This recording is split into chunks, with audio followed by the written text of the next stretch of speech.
We are here at the finals of Appleton Estate Reserve Remixology, a competition or a challenge made by bartenders for bartenders. It's all about tasking bartenders out there to take a song that inspires them to create a cocktail. 4 bartenders from around the country have been chosen. They're here to battle it out. It's the throwdown of the ages. It's a tremendous honor to be representing Boston.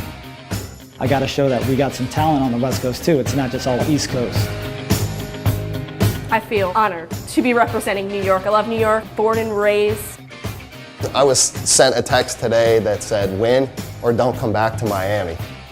This is our 2nd year of Remixology. Hundreds and hundreds of bartenders from around the nation. We have some of the best bartenders from all around the country. It's about other things than just the cocktail, because there are so many other things that go into being a bartender. Bringing in music and pairing it with cocktails. It's the atmosphere, it's your personality, and that's what Remixology, I think, focuses on, and make sure that you have fun as well, because it's supposed to be fun. Everyone's just having a good time. We have a saying, there ain't no party like an Appleton party. At the end of the day, there's going to be a winner. The winner is Mr.